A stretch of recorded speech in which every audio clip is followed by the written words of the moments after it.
Praise the lord. ప్రభువైన యేసుక్రీస్తు నామములో మీకందరికీ కూడా శుభములు తెలియజేస్తున్నాను. మరొక నూతన దినంలో మనం ప్రవేశించాము. దేవుడు మనల్ని ఎంతో క్షేమంగా ఈ నూతన సంవత్సరంలోనికి అడుగు పెట్టించి మరి క్షేమంగా మనల్ని తీసుకువెళ్తూ ఉన్నాడు. మన యొక్క ప్రతి పరిస్థితులలో ప్రతి సమయంలో ఆయన మనకు తోడుగా ఉంటూ నడిపిస్తూ ఉన్నందుకు దేవునికి వందనం చెల్లిద్దాం. ఈ నూతన దినంలో దేవుడు మనకు తోడేయండి, మన పనులన్నిట్లో మనల్ని సక్సెస్ఫుల్గా నడిపించాలని మనం ప్రార్థిద్దాం. దేవుని యొక్క నూతనమైన వాత్సల్యంను బట్టి ఆయనకు స్తుతులు స్తోత్రములు చెల్లిద్దాం. ఈ దినం దేవుడు మనకిస్తున్నటువంటి ఒక వాగ్దానము. యెహోవా ఈలాగు సెలవిచ్చుచున్నాడు, మార్గములలో నిలిచి చూడుడి, పురాతన మార్గములను గూర్చి విచారించుడి, మేలు కలుగు మార్గమేది అని అడిగితే అందులో నడుచుకొనుడి, అప్పుడు మీకు నెమ్మది కలుగును. ఈ మాటలను విన్నప్పుడు మనకు ఏమీ అర్థం కాదు. ఎందుకంటే చాలామంది జీవితాలలో అంటే అంత సాఫీగా జరిగిపోతున్నటువంటి వాళ్ళ జీవితంలో వాళ్ళకి ఏమీ అర్థం కాదు. కానీ కొంతమంది పరిస్థితులు ఉంటాయి, చాలా భయంకరమైన పరిస్థితులు.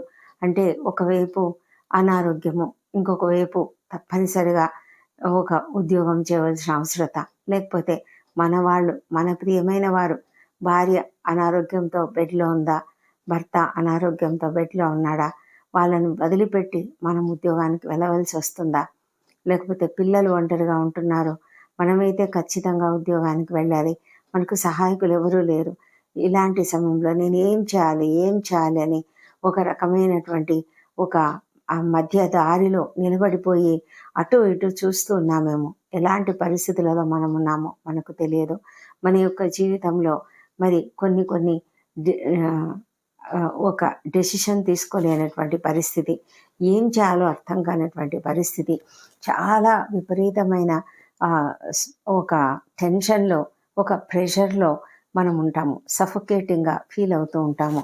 అలాంటి పరిస్థితులలో మనము ఎక్కడికి వెళ్ళాలి, ఎటు చూడాలి అంటే దేవుడు చెప్తున్నాడు, మీరు పురాతన మార్గములను ఒకసారి చూడండి, నిలిచి చూడండి అని చెప్తున్నాడు. నిలిచి చూడాలి.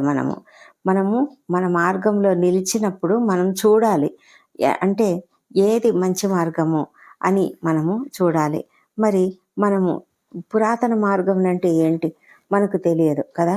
అయితే మనకు అర్థమయ్యేది ఏంటంటే, మనము దేవుడు ఇచ్చినటువంటి ఆ పురాతన మార్గం ఏదంటే దేవుని యొక్క గ్రంథమే. దేవుడు తన యొక్క ధర్మశాస్త్రంలో మనకు అనేకమైన ఆజ్ఞలు, అదేవిధంగా మనం ఎలా జీవించాలో తెలియజెప్పేటువంటి అనేకమైన బోధనలు రచించి ఉన్నాడు కదా. అది మన ఎదుట ఉన్నది బైబిల్ గ్రంథముగా. మరి ఆ గ్రంథంలో చదవాలి. మనం చదివినప్పుడు మనకు మార్గం అనేది తెలుస్తుంది. నిలిచి చూడండి అన్నప్పుడు మనం తప్పకుండా ఆలోచించాలి. చూడమంటే ఆలోచించాలి. మనము ఎలాంటి పరిస్థితులలో ఉన్నామో, మనం ఏం చేస్తే మనకు మంచిగా ఉంటుంది, ఏం చేస్తే మేలుకరంగా ఉంటుంది అన్నది మనము ఆలోచించవలసినటువంటి అవసరం ఉంది. అంటే పాత మార్గాలు అంటే పురాతన మార్గముల వల్ల ఏంటి లాభం అంటే, మనకు ఒక మంచి మార్గమును చూపించేటువంటిదిగా ఉంటుంది అని దేవుడు మనకు తెలియజెప్తున్నాడు. అలాగే మనం ఏం చేయాలంట అంటే, మనము మేలు కలుగు మార్గమేది అని అడిగి తెలుసుకోవాలి. ఎవరిని అడుగుతాం మనకెవరు చెప్తారు? మన పితరులు ఉన్నారు, మన యొక్క ఓల్డ్ పీపుల్, మన ఇంట్లో ఉన్నటువంటి వృద్ధులు, మరి వారు మనకు సలహాలు ఇచ్చేవారుగా ఉంటారు. అదేవిధంగా మన యొక్క సేవకులు ఉంటారు, మరి వారు మనకు సలహాలు ఇస్తూ ఉంటారు. అలాగే దేవుడు మనల్ని వాక్యం ద్వారా మనకు తెలియజెప్తూ ఉంటాడు. కాబట్టి మనం ఏం చేయాలంటే, మనము ఆ పురాతన మార్గములను గురించి మేలు కలుగు మార్గమేది అని అడిగి తెలుసుకోవాలంట. అంటే దేవుని సన్నిధిలో మనము ప్రార్థన చేయాలి. ప్రార్థన చేసినప్పుడు దేవుడు ఒక మార్గము చూపిస్తాడు, తప్పకుండా చూపిస్తాడు. మనం అనుకోని రీతిగా దేవుడు మనకు సహాయం పంపిస్తూ ఉంటాడు. అంటే నాకు ఇంకా దిక్కు లేదు, ఇంకా నాకు ఏ మార్గము లేదు అని అనుకున్నప్పుడు అకస్మాత్తుగా మనకి ఎవరో ఒకరు తోడుగా వచ్చి, నేను ఉంటానులేండి, నేను చూసుకుంటాను, మీరు వెళ్ళి రండి, మీరేం దిగులు పడొద్దు, నేను చూసుకుంటాను కదా, డోంట్ వరీ అని చెప్పినారనుకోండి, ఎంత సంతోషం అవుతుంది కదా. మన పిల్లల్ని మనము ఇంట్లో పెట్టి వెళ్ళాల్సి ఉంటుంది, మనకు ఎవరు లేరు. అదే సమయంలో అకస్మాత్తుగా ఎవరో ఒకరు మనకు తోడు వచ్చి నేను చూసుకుంటాను మీరు వెళ్ళిరండి అని చెప్తే ఎంత సంతోషంగా ఉంటుంది కదా. ఇది అంటే ఇది సింపుల్గా జరిగే విషయాలు చెప్తున్నాను నేను. కానీ కొన్ని ప్రాముఖ్యమైన విషయాలు, మరి చాలా వేదనకరమైనటువంటి విషయాలు కూడా మన జీవితాలలో జరుగుతూ ఉండవచ్చు. అయితే వాటి విషయంలో కూడా మనకు తప్పకుండా దేవుడు సహాయం చేస్తాడు. మనము నిలిచి చూడాలి, అలాగే అడగాలి, అలాగే మనము ఆ మార్గంలో నడుచుకోవాలి. ఆ పురాతన మార్గంలో ఆ మార్గంలో దేవుడు చూపించినటువంటి మార్గంలో నడుచుకోవాలి. ఆ నడుచుకున్నప్పుడు మనము తప్పకుండా మేలును పొందుకుంటాము. మేలు పొందు మార్గం ఏది అని మీరు ఆలోచించమని మోషే తన యొక్క మాటల ద్వారా ఇశ్రాయేలీయులకు చెప్తున్నాడు కదా. మరి దేవుడు మీ ముందు మేలును కీడును, జీవమును మరణమును ఉంచుతున్నాడు. మరి మీరు మేలును ఎంచుకోండి అని చెప్పాడు కదా. మరి అలాగే మనం కూడా మేలును ఎంచుకోవాలి. మేలును ఎంచుకోవాలంటే మనకు ఆత్మీయమైనటువంటి జ్ఞానం ఉండాలి. కొన్నిసార్లు తొందరలో మనకు తెలియని రీతిగా మనము దేవునికి విరోధంగా కొన్ని పనులు చేస్తూ ఉంటాము. తెలియని రీతిగా ఇంకెవరినో అడగకూడని వాళ్ళ సహాయం అడుగుతూ ఉంటాము. తెలియని రీతిగా మనము పోకూడని మార్గంలోనికి వెళ్తూ ఉంటాము. అయితే దేవుడు మనకు తోడై ఉంటాడు. అందుకే మనము తప్పనిసరిగా దేవుని సన్నిధిలో ప్రార్థించడం, దేవుని సన్నిధిలో ఆయన యొక్క మార్గం కొరకు అడగడం చాలా మంచిది. ఇలాంటి కఠిన పరిస్థితులలో మనం ఉన్నప్పుడు దేవుడు తప్పకుండా మనకు సహాయం చేస్తాడు. ఆ విషయంలో మనం ఎప్పుడు కూడా భయపడవలసిన పని లేదు. దేవుడు నమ్మదగినవాడు. ఆయన నమ్మదగినవాడు, నీకు మార్గం చెప్పేవాడు, చూపించేవాడు. ఆయన తప్పకుండా తన యొక్క సహాయాన్ని మనకు పంపిస్తాడు. మొర్దెకై అస్సలు ఊహించలేదు తనకు అలా మేలు కలుగుతుందని. తను ఎప్పుడు కూడా ఊహించలేదు. తను అనుకున్నాడు, మేము ఇంకా యూదులను నాశనం చేయడానికి ఒక శాసనం తయారైంది కాబట్టి ఇంకా మేము ఇంకా చనిపోబోతున్నాము, కాబట్టి మేమందరం కూడా ప్రార్థన చేయాలని అందరూ ప్రార్థనలో ఉన్నారు. అయితే దేవుని యొక్క అనుకోని రీతిగా వారికి దేవుడు ఏర్పాటు చేసినటువంటి గొప్ప మార్గము ఏంటో తెలుసా? ఆ దేవుడు ఆ రాజుకి ఆ రాత్రి నిద్ర పట్టనివ్వలేదు. ఆ రాత్రి నిద్ర పట్టక అతడు ఏం చేశాడంటే ఒక పుస్తకంలో ఏమైతే రాసి ఉంచారో, ఆ గ్రంథంలో ఏమేమైతే కొన్ని కార్యాలు లిఖించబడ్డాయో దానిని తీసుకున్నాడు ఆయన. మరి నిద్ర పట్టని స్థితిలో అతను ఇంకేమైనా చేసి ఉండొచ్చు కదా. అలా చేయకుండా అతడు ఆ గ్రంథంను తీసుకున్నాడు. ఆ గ్రంథంలో తీసుకొని దాన్ని చదివి వినిపించమని తన యొక్క పని వారికి చెప్పినప్పుడు వాళ్ళు మంత్రి గారో లేకపోతే ఎవరో వారు చదివి వినిపించినప్పుడు అక్కడ ఒక సంఘటన అతన్ని కట్టి పడివేసింది. ఏంటి ఆ సంఘటన అంటే, ఒక వ్యక్తి, వారికి ఇద్దరు వ్యక్తులు ద్వారపాలకులుగా ఉన్నటువంటి వారు రాజైన అహష్వేరోషును చంపాలని ప్రయత్నించినప్పుడు మొర్దెకై ఆ విషయము ఈ రాజుగారి దగ్గర ఉండే వాళ్లకు తెలియజేసినట్లుగా అక్కడ రాయబడి ఉంది. అప్పుడు రాజు అడిగాడు, ఇతనికి మరి ఏదైనా సన్మానం చేశారా? అతనికి ఏమైనా బహుమానం ఇచ్చారా? ఘనత ఏదైనా చేయబడిందా అని అడిగినప్పుడు ఏమీ లేదు, ఏం చేయబడలేదు అని చెప్పినప్పుడు అతడు వెంటనే అదే సమయంలో హామాను వచ్చాడు. ఆ హామానుతో చెప్పి, హామాను ఎవరు? మొర్దెకైకి శత్రువు కదా. ఆ హామానుతోనే మొర్దెకైకి గొప్ప ఘనమైన సన్మానం ఏర్పాటు చేయడం జరిగింది. ఇదంతా మొర్దెకై ఎప్పుడూ ఊహించలేదు.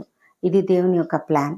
అదేవిధంగా ఎస్తేరు విషయంలో కూడా ఆమెను బ్రతిమలాడుకుందామని హామాను వచ్చాడు. కానీ అక్కడ ఆ సిచ్యుయేషన్ మరి మొర్దెకైకి వేరుగా కనబడింది కనుక వెంటనే హామానును ఉరితీయమని ఆజ్ఞాపించడం, ఇలాంటివన్నీ కూడా ఒక సినిమాటిక్గా, నాటకీయంగా జరిగినట్లుగా మనకు అర్థమవుతుంది కదా. అలాంటి పరిస్థితులు ఏర్పాటు చేసేది దేవుడే. దేవునికి తప్ప ఇంకెవ్వరికి కూడా ఇది సాధ్యం కానే కాదు. మన బైబిల్ గ్రంథంలో అనేక మంది భక్తులను గురించి చదువుతూ ఉన్నాం కదా! వాళ్ళ జీవితంలో జరిగిన అద్భుత కార్యాలను చూస్తే నిజంగా దేవుడు ఎంత ప్రణాళిక చొప్పున ప్రతిదీ కూడా చాలా చిన్న చిన్న విషయాలు కూడా ఎంతో ప్రణాళికాబద్ధంగా ఆయన చేస్తాడు. ప్రతిదీ తగిన సమయంలో చేస్తాడు, తగిన కాలంలో చేస్తాడు. కాబట్టి మీరు కూడా ఎవరైతే ఈ యొక్క వాక్యం వింటున్నారో వారు తప్పకుండా మీరు ఏ పరిస్థితిలో ఉన్నారో, ఏ కఠిన పరిస్థితులలో ఉన్నారో దేవుని దగ్గర ఒక్కసారి మీరు అడగండి, సహాయం అడగండి. పెద్దగా గంటలు గంటలు కూర్చొని ప్రార్థన చేయాలని కాదు. ఎందుకంటే ఇది కఠినమైన సమయం, ఇమ్మీడియట్గా డెసిషన్ తీసుకోవాల్సిన సమయం. అయితే దేవా సహాయం చేయని నెహమ్యా ఏ విధంగా రాజుగారి ముందు ప్రార్థన చేసి తర్వాత అతన్ని అడిగాడు సహాయం, అదేవిధంగా దేవుని సన్నిధిలో మీరు ప్రార్థన చేయండి. తప్పకుండా దేవుడు మీకు మంచి సహాయం చూపిస్తాడు, మంచి మార్గంను మీకు చూపిస్తాడు. మీరు అలాంటి పరిస్థితులలో ఉన్నట్లయితే మీకు మేలుకరమైన మార్గమును చూపించే దేవుడు. మరి ఆ దేవుణ్ణి మనము కలిగి ఉన్నాము, ఎంతో ధన్యులము. ఆయన సన్నిధిలో ప్రార్థించి మన యొక్క మార్గాన్ని ఎంచుకుందాం. సరైన మార్గంలో దేవుడు నడిపిస్తాడు. కాబట్టి ధైర్యంగా ముందుకు సాగడానికి దేవుడు మనకు కృప చూపించునుగాక. దేవుడి కృపావర్తను దీవించునుగాక. పరిశుద్ధమైన దేవ, సర్వోన్నతుడ, మహోన్నతుడ, నీకు వందనములు, స్తోత్రం నాయన. ఇదే కాలమున నీ సన్నిధిలో ప్రార్థిస్తున్నాము మా ప్రభా తండ్రి. మరి ఈ దినము మేము చేయబోతున్నటువంటి ప్రతి పనిలో కూడా మీరు మాకు తోడుగా ఉంటారని మేము నమ్ముతూ నీకు స్తోత్రం చెల్లిస్తున్నాము. మా అపరాధములను క్షమించండి. ఇతరులు మాడలా చేసిన అపరాధములను మేము కూడా క్షమిస్తున్నాము మా తండ్రి. మా ఉద్యోగ జీవితాలలో మేము పరుగులు పెడుతుంటుండగా తండ్రి ప్రభా, మా ప్రతి ప్రయత్నంలో, ప్రతి పరిస్థితుల్లో, ప్రతి ప్రయాణంలో తోడుగా ఉండండి. మా ఉద్యోగ జీవితాలలో మమ్మల్ని ఎంతో ఘనతగా ప్రభా మరి నీకు మహిమకరంగా మమ్మల్ని వాడుకోమని ప్రార్థిస్తున్నాము. విద్యార్థులను దీవించండి. వారికి అందరికీ మంచి ఆరోగ్యము, జ్ఞానం ఇచ్చి తండ్రి వారు పరీక్షలకు సిద్ధపడుతున్నారు, రాస్తున్నారు. వారికి మంచి విజయం అనుగ్రహించమని ప్రార్థిస్తున్నాం. ఈ సమయంలో తండ్రి ఈ ప్రార్థనలో ఏకీభవిస్తున్న ప్రతి ఒక్కరిని కూడా జ్ఞాపకం చేసుకోనండి. ఎవరు ఏ కఠిన పరిస్థితులలో ఉన్నారో, ఏ పరిస్థితులను ఎదుర్కొంటున్నారో, దిక్కు తెలియని స్థితులలో ఉన్నారేమో, ఏ మార్గంలో వెళ్ళాలో అర్థం కావడం లేదేమో తండ్రి ప్రభా, వారు నిలిచి చూసి ఆ పురాతన మార్గంలో మేలుకరమైనది ఏది అని అడిగి తెలుసుకొని ప్రభా ముందుకు సాగడానికి నీ సన్నిధిలోనైనా వారు ప్రార్థించి ముందుకు సాగడానికి సహాయం చేయండి తండ్రి. అలాంటి దిక్కు తెలియని పరిస్థితిలో ఉన్న ప్రతి ఒక్కరికి దారి చూపించండి.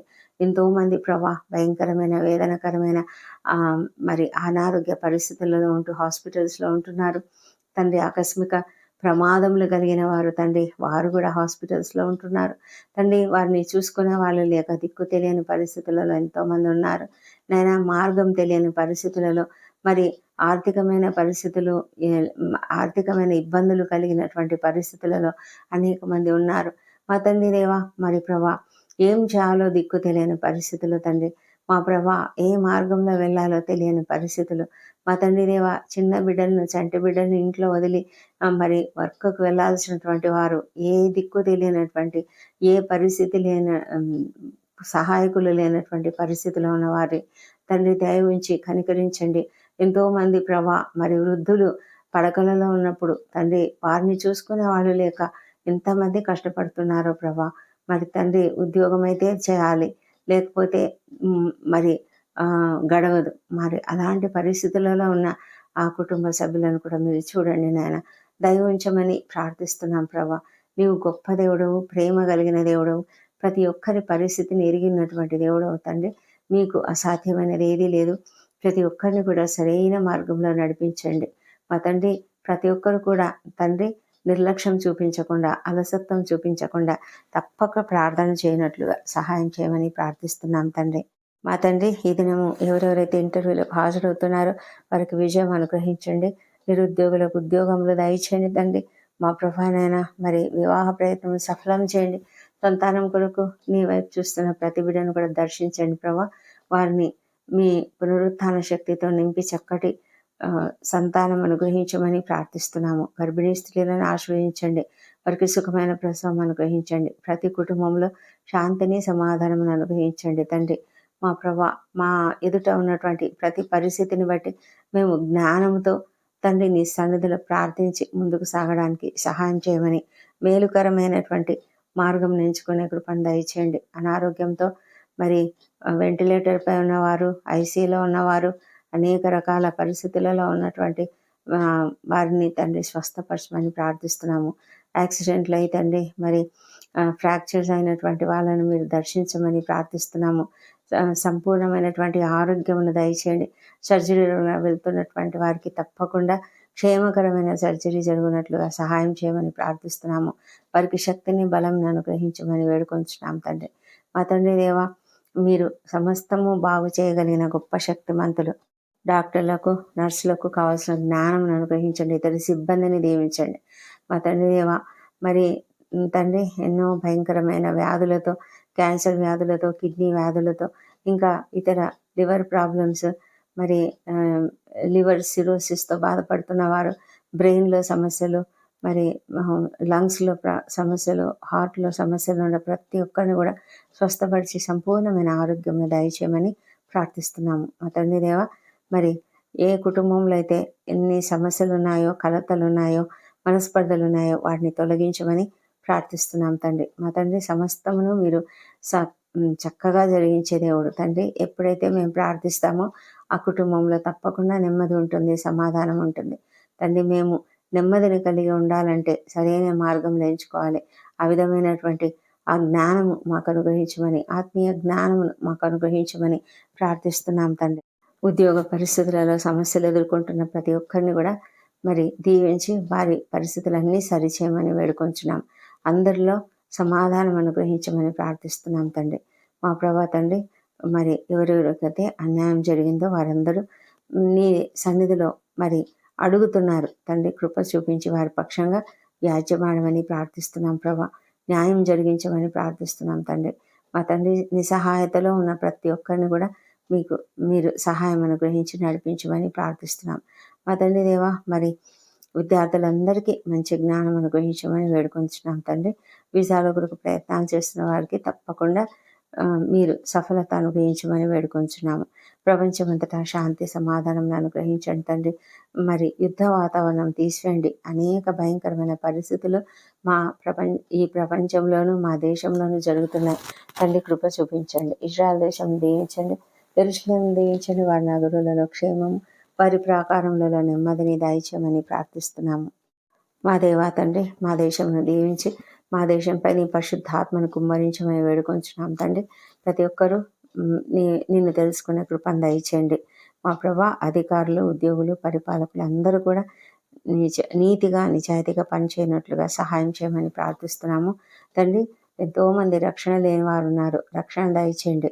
మా ప్రభా, నిన్ను ఎరిగి జీవించుటకు సహాయం చేయండి. కఠినమైన హృదయాలను మీరు బ్రద్దలు చేయండి. మా ప్రభా, మనోనేత్రాలను తెరవండి. నిన్ను అంగీకరించి కృపను దయచేయమని ప్రార్థిస్తున్నాం ప్రభా. ఎంతోమంది వ్యసనములకు గురై ఉన్నారు. భయంకరమైన వ్యసనములతో ఉన్నారు తండ్రి. కృప చూపించి వారి ఆ వ్యసనముల నుంచి యేసునామములో విడుదల దయచేయమని ప్రార్థిస్తున్నాము. మా తండ్రి దేవా, మరి ఈ దినం బర్త్డేలు, వివాహ దినం జరుపుకుంటున్న బిడ్డను దీవించండి. గడిచిన సంవత్సరం అంతా మీరు వారికి చేసిన ప్రతి మేలును బట్టి నీకు వందనములు. రాబోయే సంవత్సరంలో ఇంకనూ అధికమైన మేలులను వారికి అనుగ్రహించండి. వారిపై నీ ముఖకాంతిని ప్రకాశింపజేయండి. నీ సన్నిధి కాంతిని ఉదయింపజేసి సంపూర్ణమైన ఆశీర్వాదములతో వారిని నింపమని ప్రార్థిస్తున్నాం తండ్రి. ప్రభా, మమ్మల్ని అందరినీ మరి క్షేమంగా ఈ దినమంతా నడిపించండి తండ్రి. మరి మా యొక్క ప్రార్థనలన్నీ మీరు అంగీకరించి జవాబులు ఇచ్చినందుకు నీకు వందనములు. ఈ ప్రార్థనలన్నీ మా ప్రభువును, మా ప్రియ రక్షకుడునైన యేసుక్రీస్తు నామంలో అడిగి పొంది ఉన్నామని నమ్ముతూ నీకు స్తోత్రం తెలుస్తున్నాం తండ్రి. Amen, amen.